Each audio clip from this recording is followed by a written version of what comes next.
Welcome, everybody. Today, another session of the SmartCom Summit, and we're looking at the evolution of contact centers with three guests that have been in this space for sometimes a very long time, sometimes a normal long time. We have Hans Kramer of Anyway 365, Thomas Rutset of Puzzel, and Caspar Hendricks of Pridis with us here today.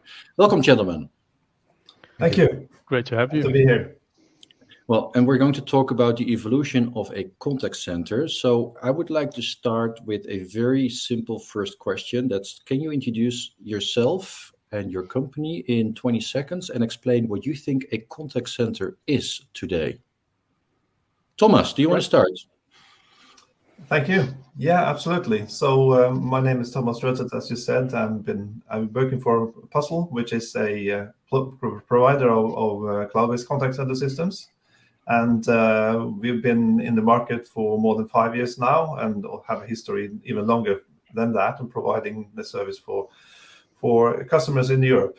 I think the important thing around the contact center today is to really see how the emerging digital dimensions to customer contact is impacting contact centers. Even though voice is a very important channel for many, we know that a lot of the interactions start on the digital side, right? So we need to be able to manage those customer journeys and see how that impact both the automated and also the empathetic customer journeys.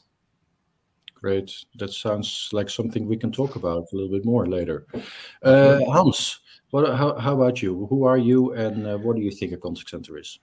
Yeah, so my name is Hans Kramer. I'm the head of marketing at Anyway 365. We are a platform, a communication platform that's built on Microsoft technology. So Microsoft Teams is like mostly used as the backend for our software. And we've been in the space since like 10, 11 years to really rethink business communication and to rethink customer engagement. So really looking forward to today's discussion. Great, thank you, Hans. And then finally, Caspar, same question for you. Yeah, so Caspar Hendricks with Pridis. Pridis has been around for almost 30 years. So I would be bragging if I would say it was for contact centers, but the key focus for Pridis has always been enhancing the communication tools for organizations. What in the past it would mean enhancing in the attendant environment for receptionists with the larger UC vendors. But nowadays we're also enhancing all the different types of customer interactions and company interactions in a digital way. So enhancing on UC platforms from the dinosaurs in the industry, but also obviously with Microsoft for Microsoft Teams and Ring Central with their UCaaS solution. And on top of that, the contact center is the engagement platform between companies and their customers. And that can be on all the different channels that are available, where voice is just one of the different data channels that they have. And it's not necessarily large contact centers, but also the smaller organizations are also looking for a more advanced way to engage with their customers, right? So it's not necessarily specifically for large organizations anymore. That's great. So you touched on a number of issues in your 10 seconds. That's really good. So you all talked a little bit already about the changes in the industry, and I'd like to zoom in on that first a little bit. I think post-pandemic, the pandemic has created some changes in the way we work, right? Hybrid work has come up a lot, and certainly in those years there was a lot of demand for, well, a different kind of customer experience, maybe. I'm sort of curious what you see, how you see that has changed the let's say the concept of a customer contact center. I find it very difficult personally to think of a customer contact center when we have remote work and hybrid workforces across the globe. So who wants to take this first? Yeah, I think that you're spot on there. I think that the pandemic, I don't think that it necessarily just changed a lot. I think that it's primarily created more speed in that change that it was already going on. So what we're seeing now is that, like you're saying, like these contact centers are actually not centered anymore. And I think that what we've learned from the pandemic is that like contact centers as silos are actually a thing that should belong to the past. And I think that one of the things that we should do also as technology providers is help customers. So companies typically know that their customers want to buy and want to get support in different ways than a couple of years ago. And they're eager to meet those needs and build great customer experiences. For example, with more personalization, with more empathy, with more proactive communication, creating a sense of community among their customers. And I don't think that that can be done by contact centers as silos. So I think that the big challenge that the pandemic has shown us is that we should de-silo communication and make a real shift to customer centricity. Yeah. Thomas, what do you think? Yeah, there are obviously different dimensions to this question, right? One is when you're alluding to centers, you're thinking about the physical location of the agents and how that has evolved into becoming home working and working in hybrid modes, right? And different locations, different challenges technically in terms of capacity of the channels that are carrying the voice and other channels. But I think the most profound change is really the whole end user customer experience towards any company. And I think all of us experienced how the high street shops were closing down, right? And how consumers very quickly turn into becoming digital animals overnight, and a journey that, as Hans mentioned, had happened for quite some time, but accelerated extremely quickly. And I think most contact center, with some exceptions, managed to bring their workforce at home and set up some systems to be able to answer the calls that came in an increasingly larger pace. But I think it's the bigger challenge, which is still there, is to be able to manage your customers and their new digital journey, which they were trained on very quickly during the pandemic, and which they still are utilizing. So that new competence and that new way of dealing with businesses of any sort and form is changed forever. Yeah, yeah, definitely. Yeah, Caspar, I'm really curious about your take on this, and then especially because you mentioned the smaller companies, right, in your introduction, as a very special group. We like to think, or traditionally, contact centers were, let's say, first very large, and then they were large, and now you could also say a small mom and pop store has a contact center functionality or a role, right? So how do you see that change? Yeah, so that's it. So as was I pointed out before already, that it's not so much about the technology or the physical locations, but it's the type of functionality and the way of working that needs to be adopted, and especially where in the past potentially larger or smaller organizations were reluctant to support hybrid working, because when you're all in one small area as a small organization, you just need to stick together. And on the other end, with the way that consumers were becoming more fluid and changing their minds quite rapidly, the need for proper customer interaction grew also for the smaller organizations. And I think the reason that why we could anticipate on supporting those changes quite rapidly as well is that, as I mentioned before, we have experience for close to 30 years in being part of an ecosystem of any given communication platform, where we can providing added value to improve communication in general, and therefore also the customer interaction with organizations. So it was very easy to bring a contact center like functionality to the smaller organizations. With the experience in having an attendance solution or a receptionist or whatever you call it, it's just you're the front door for a large organization or for a small organization, and the added needs or the added requirements for smaller organizations were also to be able to just pick up different types of communication, because you would have a person coming through the door but also coming through the door with the phone line or a chat message or a text message or whatever. And by consolidating all those different views and making that available also for the smaller organizations, we've seen a lot of positive impact for small organizations that were ready to adopt that way of working, because we could help them in a hybrid environment, right? So you have smaller organizations were either on a certain cheap cloud collaboration platform and then using internal different types of communication. So to be able to connect to that platform was evenly important as connecting to the traditional PBX environment. Right. That's very interesting that you're saying that. I think that it's a trend that I think that more companies should embrace, like the contact center as, like, not so much the contact center as a department. Like, customer engagement shouldn't be just a department, because No. it's a core responsibility for the company. And so in smaller companies, you see that like logically happen.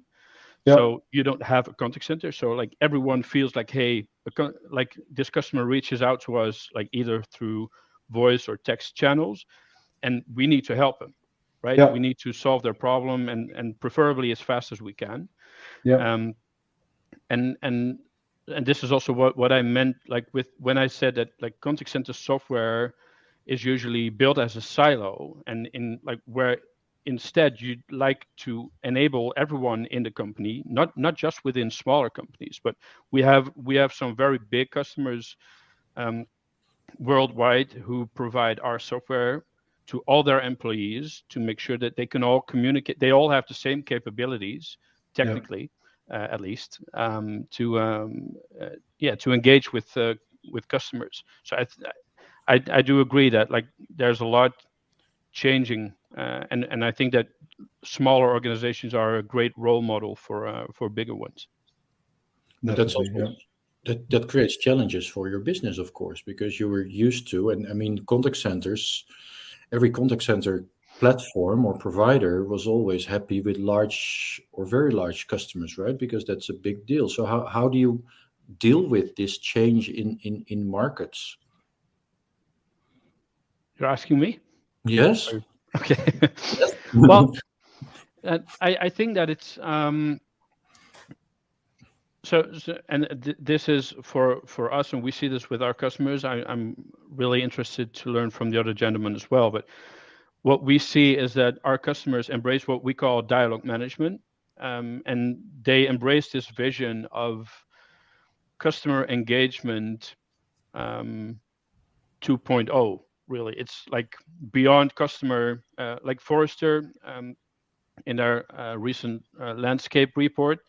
Like, they mentioned the beyond contact center functionalities, and I think that that's really a thing that, like, more companies can think about. Like, hey, if our goal is to create great customer experiences, or if our goal is to maximize productivity, I mean, we've all seen that contact centers, like, agents have just ran away from contact centers in a lot of scenarios.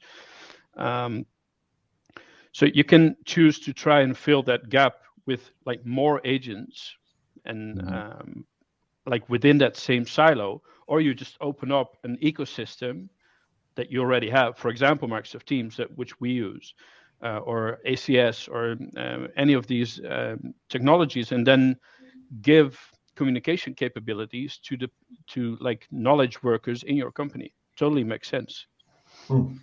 I think if I may add to this, I think that another dimension to this is, obviously, if you're a small business, you will not necessarily prioritize to have someone picking up the phone, right? You will probably use a lot of other channels, everything from web forms to web chat and things that are talking to your audience, depending on your demography.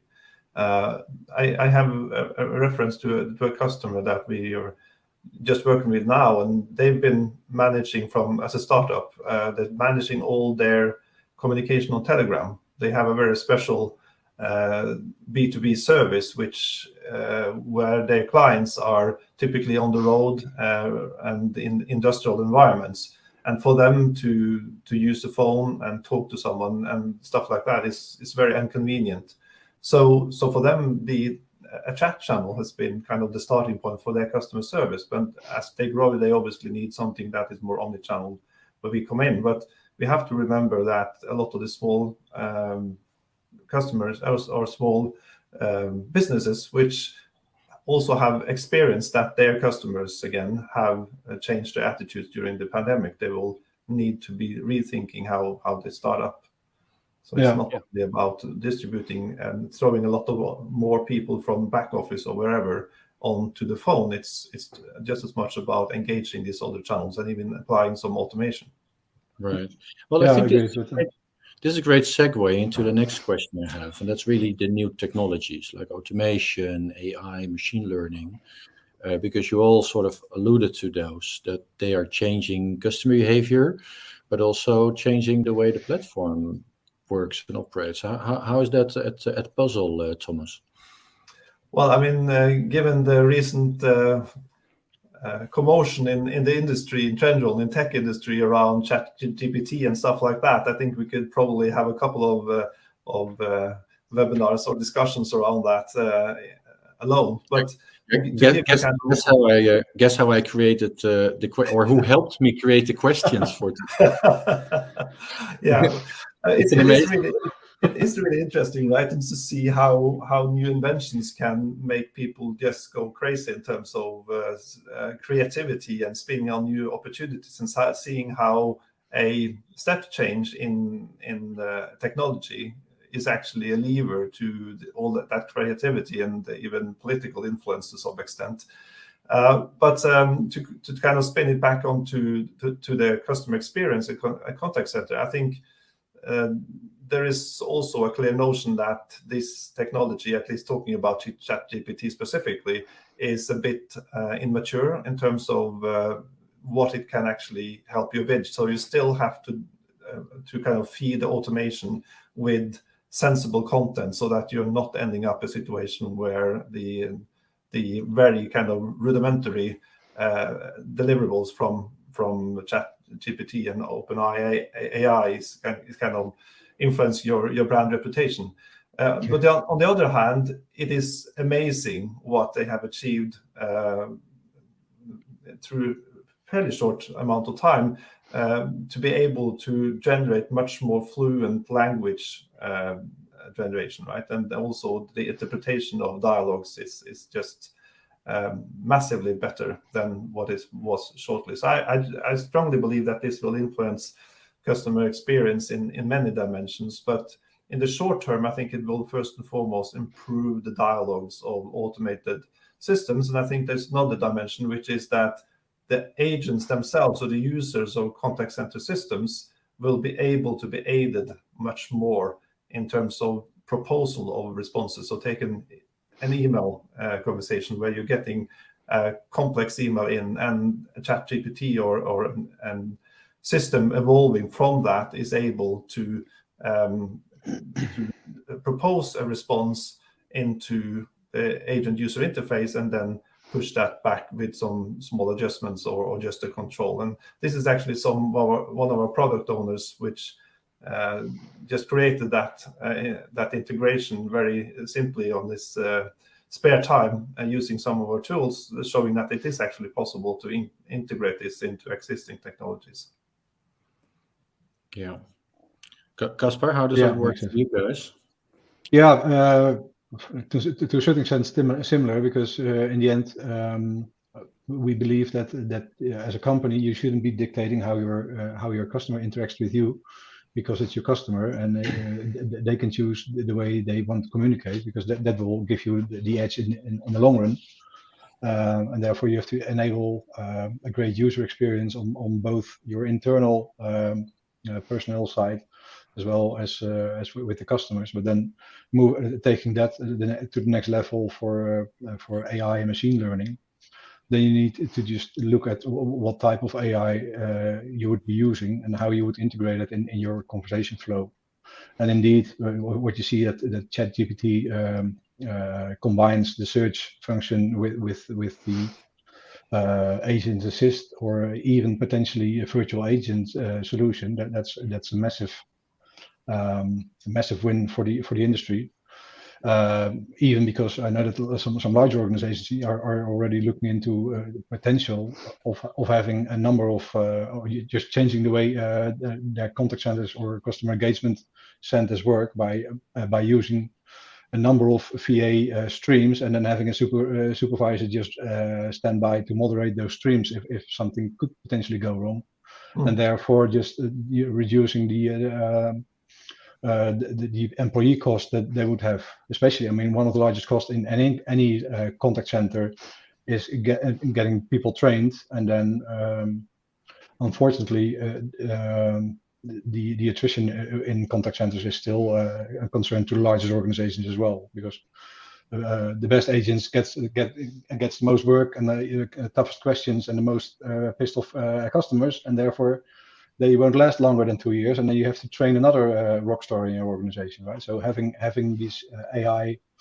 and ML for machine learning functions integrated in your solution will definitely help, because it appears that AI and ML have less emotions than human beings, which in this context is a good thing. Absolutely. Hans, I know that at Anywhere you've been talking about not so much contact center, but dialogues for a long time. So you're really taking a different approach from the start to what it's about. I think that AI, machine learning, but also we haven't touched upon this yet, but robotic process automation is a big thing. So I was in a discussion last week with some of my colleagues in like the dev departments, and I was like amazed by the things that you can do, like with, for example, ChatGPT. Not so much I don't really believe that it's fit yet for like direct customer interactions. It will give like very generic answers and that kind of stuff, but it can, for example, if you have a voice conversation, you have a transcript from that and let ChatGPT find specific keywords that trigger actions in the backend, like that kind of stuff. That really showed me that, like, I think that we're in a kind of a new era in artificial intelligence, and that's just begun. And so I had a discussion with Evan Kersell. So we're launching our own podcast soon, and he was the first guest there, and he said like the same thing there. He was like, ChatGPT, like there's a lot of glitches there now, but it shows us that there's like so much more possible than we've had so far. And I think that everyone recognizes that. Let's say you go to an e-commerce website and there's a chatbot, and you want to ask the chatbot a question, and it's just like it's not connected to a CRM system, it's not connected to like smart automations, so it will give you kind of dumb answers, right? And I think that I haven't seen a lot of chatbots that actually provided me with value. And I think that where we are right now in terms of AI and machine learning, that's going to speed up enormously. But I agree with the previous speakers that like we also should consider the endless possibilities of agent assist, or like, I don't really like the terminology agent assist, because that refers to like that you still have that contact center silo. But so I'd like to call it like just a virtual agent or a virtual assistant that, like, no matter your role in the company, you'll have someone that will whisper in your ear or whisper like in your chat or wherever, like, and suggest like the best possible answers. Yeah, I think I like that concept of augmented intelligence, right? Where they're looking for ways to do that.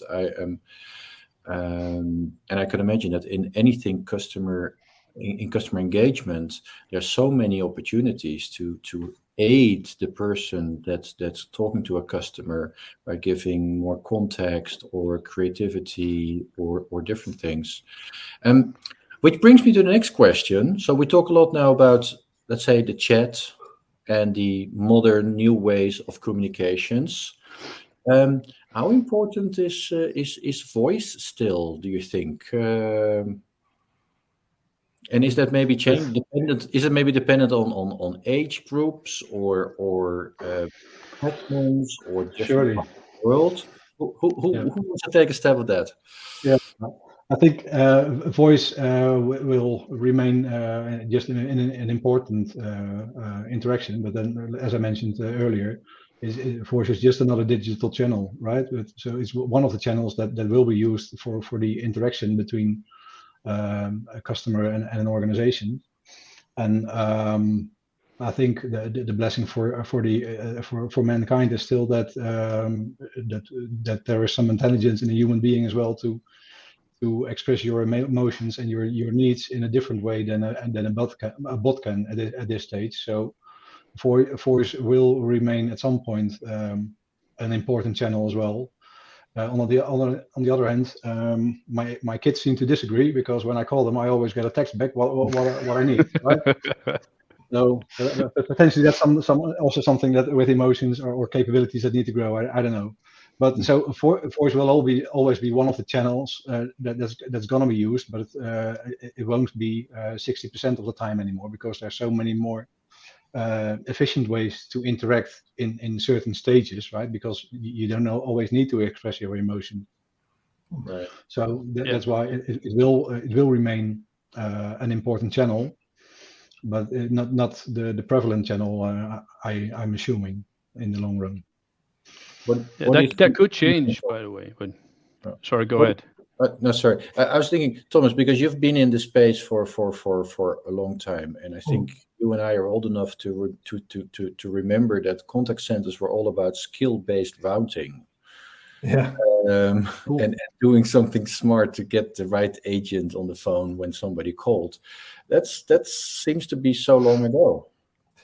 It does. I mean, it's still a part of the mix, but it's so much more. And just to build a little bit on Casper's points here as well, I think rather than discussing what's the future of voice, what is the future of assisted customer service, right? Because you will find that, as I pointed out earlier, the majority by far differs from 60 to 80% or even 90 in some analyst reports of customer interaction starts online, right? Either you go there to find a phone number, or you go there to find information by yourself first, or on a mobile phone, even more likely, and then you engage. And then the trick is, I think, for many businesses, small and large, is to find the right way of pleasing their customers, so that the different demographics that were mentioned here can find their own route and their own way to resolving whatever business they have to resolve.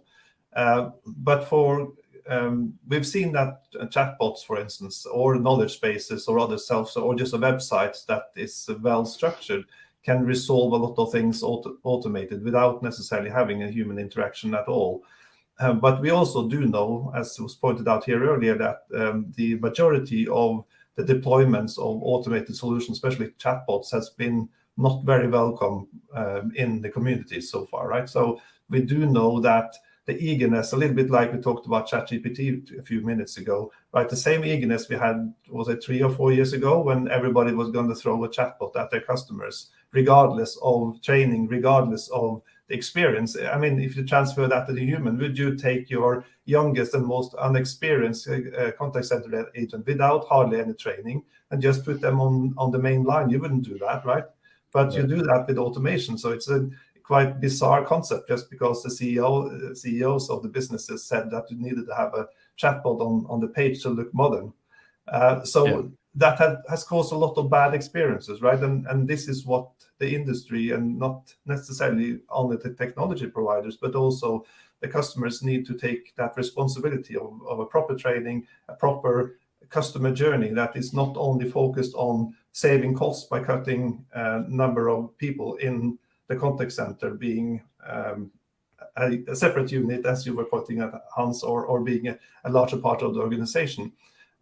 So there need to be obviously some efficiency, and you need to choose and identify the right interactions that you really want to spend time on, which are important because they're important customers, or they have a major problem that probably affects a lot of people. So you can handle that more efficiently with a human agent and bring the empathy that sometimes is required. So I think this notion about how much do you enable automation and how do you do it correctly, and also always be able to kind of hand that over to an agent with the right skills, with the human intelligence and with the competence. Yeah, I think it reminds me of in a lot of companies, marketing is handed to junior people, right? Just out of school, they can do the social media, and because it's only marketing, it's a bit similar to customer experience or customer contact, right?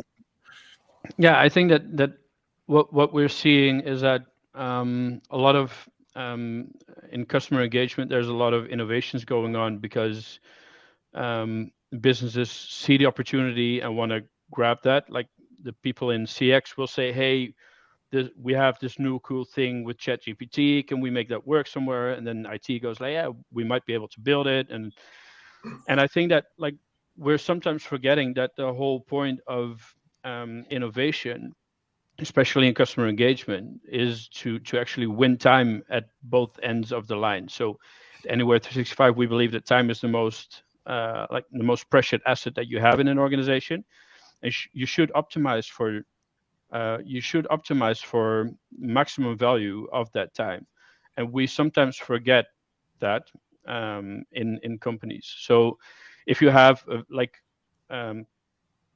really junior people who just come into your organization and then they talk to customers, that's just as bad as an experience as a chatbot that is not integrated into your CRM or is not properly informed with the right data.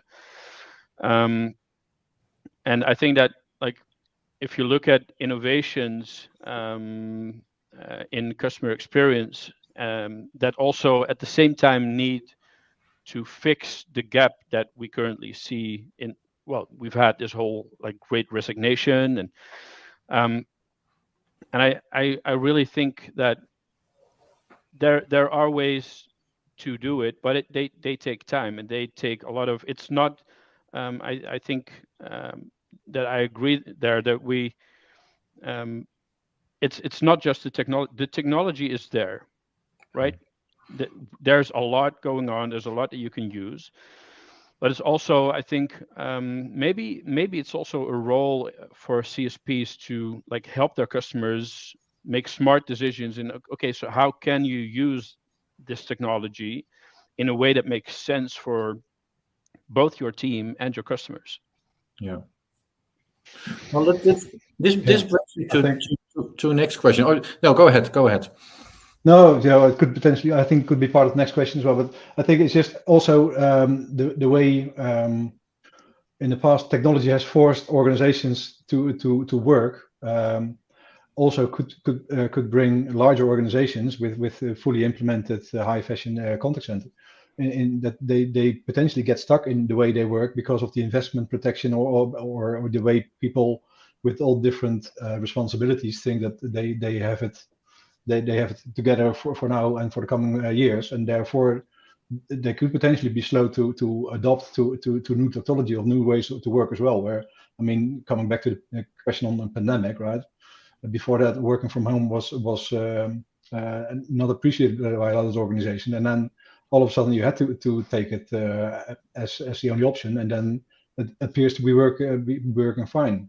Same as an example, we had a conversation with a large bank recently, and one of the elements was that they're working with certain queues and supervisors who are managing the length and the wait time in the queue, and so if we would be disrupting it with the other solution that we have with conversation organizations or orchestration, or having fluid conversations in those queues, or not even queues, but if you would change the way you work, then even KPIs for the senior management could potentially change, and then you get potentially a lot of resistance there as well.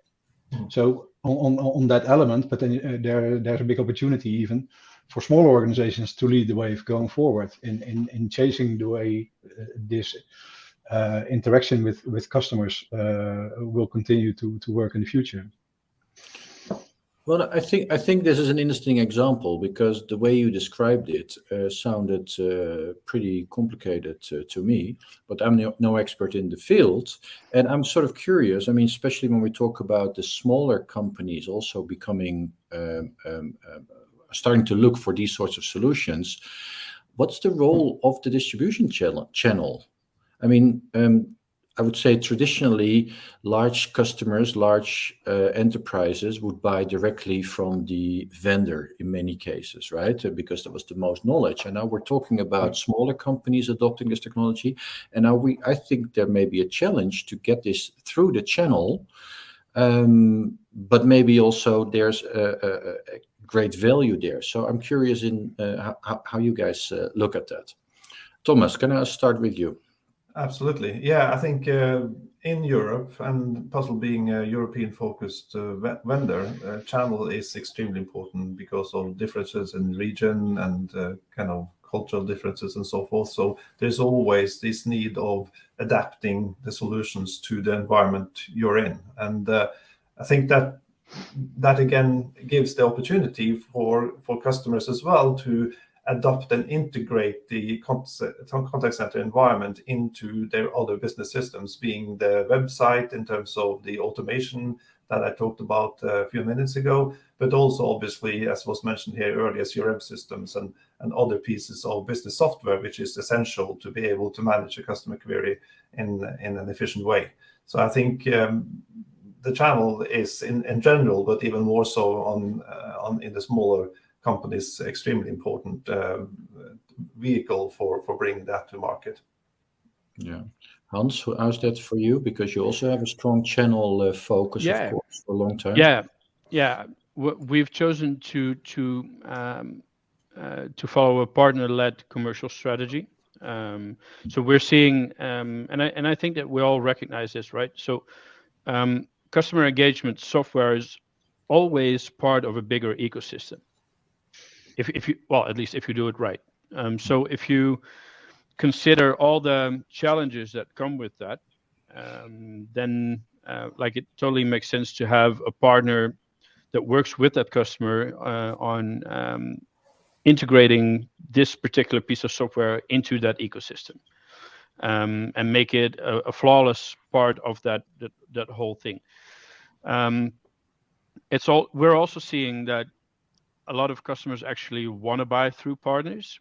And for us, so we're a SaaS business. Now, I'm not saying that we don't want to deliver professional services, but we're like mainly focused on the product and support through partners.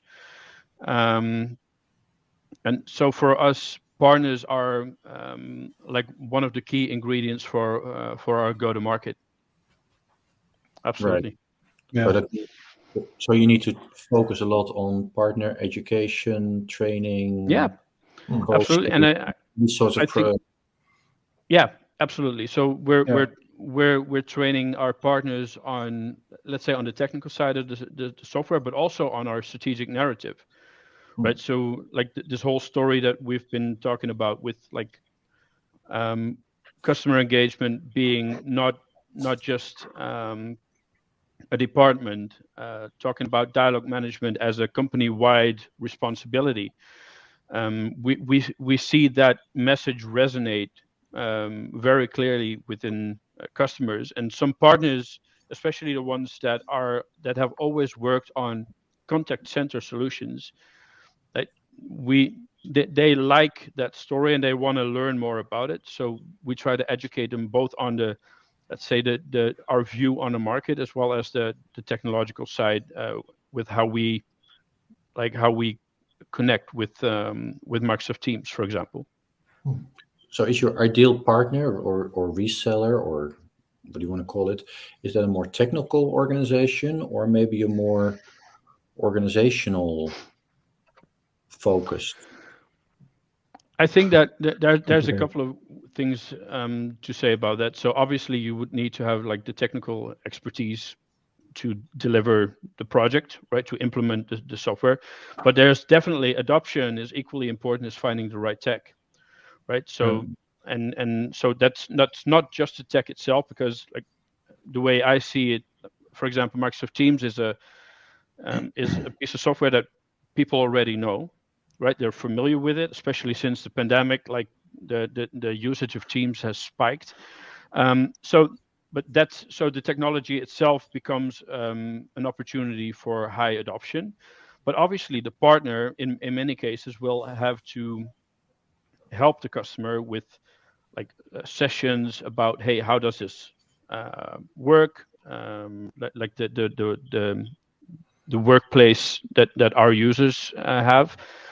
There's on-the-job training, and I think that that's very important for partners as well. Also, like even for their for their business case, like for the way they make money.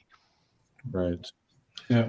Thomas, how's that for you? Yeah. May I comment on that? Because I think you're right in a lot of that in terms of how this is playing along and making it good for both the vendor and also the customer. But I think it's important also to kind of think beyond voice here and think beyond the classic assisted customer service, because I think a lot of the role of the partner is to really embed this into the digital arena, right?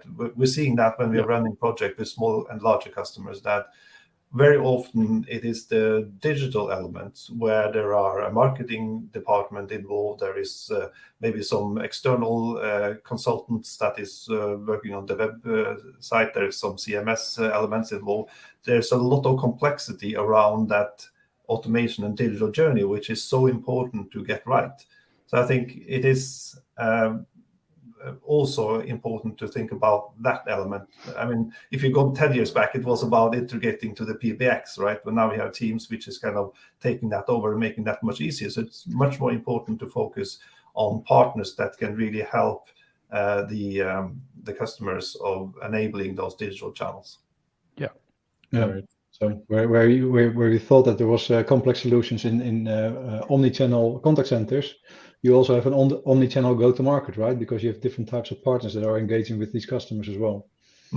So Absolutely. Indeed. Yeah, you have a bit of a background also at Avaya, I think, Casper. So you've seen that solution as well, right? From more traditional contact centers. I think Avaya is a great example of a company that was amazing in their technology and dominated that market for a long time. Right. And over the course of the past years, have really ran into some big challenges that had to do with the changing market dynamics, really. Yeah, definitely. So maybe, I mean, looking at the time, this is a very fascinating conversation, guys, and I'm really happy to have you here. I have one very simple question at the end, really. I mean, with all this complexity and all these things that are changing, basically the changing panels everywhere, what advice would you give to a company, large or small, that's looking to improve their CX, their customer experience? Where should they start with so many options that are available now? Who wants to go first? Not everybody at the same time. I'd say choose Anywhere 365, but I think it's so I think that there's a couple of things that are very important, and I think that we've all touched upon most of these things, but it's like, don't focus on the technology itself, focus on like the goal that you have. And so I think that for most companies, that goal should be winning time for the customer as well as the team. So that means that like adding productivity, adding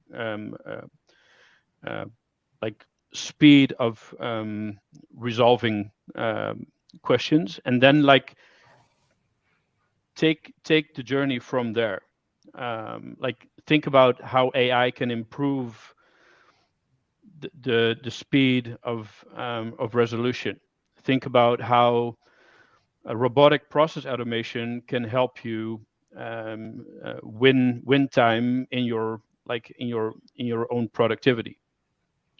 So, and then everything becomes part of the same ecosystem, and it all adds to the same objective that you have. And I know that sounds very easy. I know that's very complex, but that would definitely be like the first piece of advice from my end. Don't start with the endpoints. End with the endpoints. That's basically it. Okay. Yeah, So but you still have to look at the customer journey, right? It doesn't have, and that doesn't have to be about technology and which channels you're going to have, but it's going to be about it. How do you really want, and how do you see that existing customers are using your existing or getting the existing experience? And as we say in Puzzle, you should try to automate when it matters, but bring empathy when it really matters, and combining that automation on the customer journey where you can, because you have to, right, as you were mentioning, because of the automation and increasing efficiency requirements, especially in these days with a bit tougher economical environment. But at the same time, you need to make sure that you bring the empathy so that you are not losing your customers as well. You don't want to do that either in these more challenging economical times for many companies. So it's really combining those two things in a good way and creating a great customer journey. great, thanks. Caspar, what advice would you give? You're on mute. We don't hear you anymore.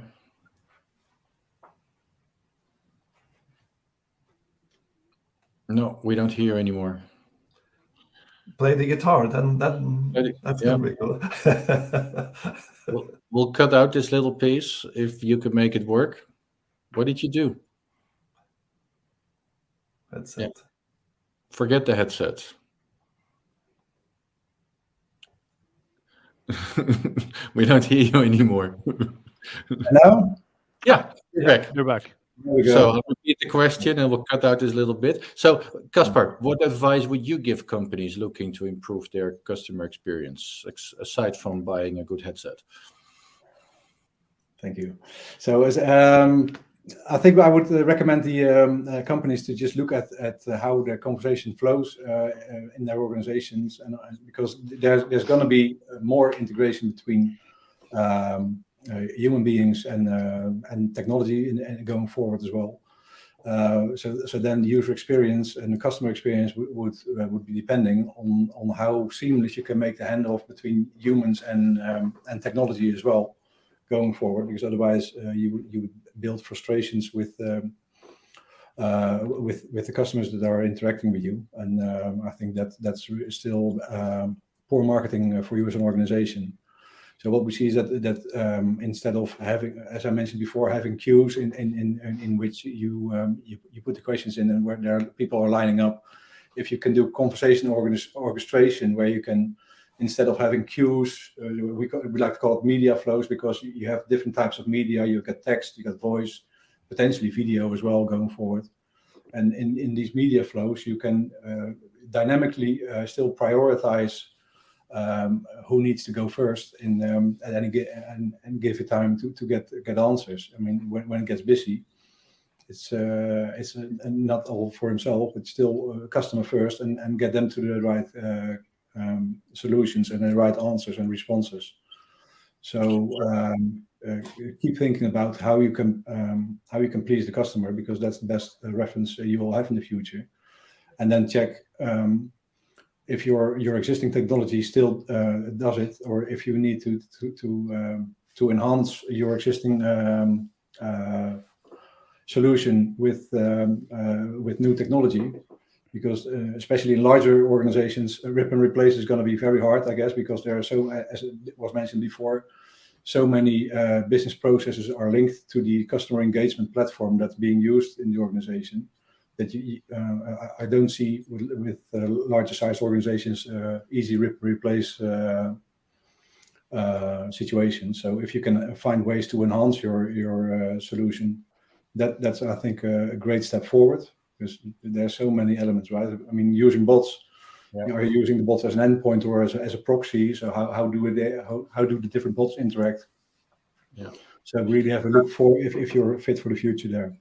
Yeah. So really customer first, and maybe a stepwise approach when possible is what you all hear, and look at the integration with the rest of your focus on the platform or the ecosystem, indeed. Yeah. And choose the right partner. Well, it's been really great, guys. I was Just curious, the next it's crazy times, right? I just got back from Barcelona from Mobile World. What are you guys doing the next couple of weeks? Anything exciting in the plans? Absolutely. Hans, any music things happening? Hopefully. Yeah, I love playing in some bands, but yeah, professionally, I think that we'll have some super flashy news coming up, hopefully soon. Okay. So that's going to be a big one. And for me personally, I had a blast in like recording our first podcast last week with Aaron Kersell. It was new for me. I like to make stuff, so I'm looking forward for that to come alive. Oh wow, yeah, Evan is always great to have. I mean, we work a lot with him, Absolutely. as you know, and he's a great guy to have on a show and to run a show. Well, that sounds Absolutely. interesting. Thomas, what's coming up on your for you in the next couple of weeks? Anything exciting? Well, as you can see from this drawing, I'm very passionate about skier, so that's my feat for the weekend, and also actually the next weekend to spend some time there. So that's going to be great with some lovely weather, hopefully. On the more professional side, we're also bringing some very exciting new stuff to the market, especially around the customer insight area. So we honestly do believe that in challenging time for many businesses, it's important to listen to your customers, right? So we're expanding our capabilities in this area to bring even more capabilities to monitor your performance and increase your agent productivity at the same time as you're keeping your customers happy. So that's we're really looking forward to bringing that in a month's time from now. Great, sounds good. And Caspar, for you, what's exciting the next couple of weeks? Well, I'm in sales, so developing a couple of partnerships I'm very excited about, and then some future but nearby releases in sprints, especially for the Sentio CX solution as well, which focuses on this conversation orchestration element, which is really cool. It gives us more cool new stuff to talk about, especially since it contributes to customer satisfaction or user satisfaction in a broader sense. So Great. really cool. Well, it's great to hear there's also so much news coming out of all three organizations the next couple of weeks and months. I look forward to that. Thank you so much for being here with me. I really enjoyed the conversation. It was a pleasure. Some really Great good insights, good advice. And I look forward to meeting you all and spending more time together next time. Thank you. Have a great day, everyone. Thanks, Rob. Thanks, guys. Thanks, guys. Bye-bye. Thanks, guys. Bye.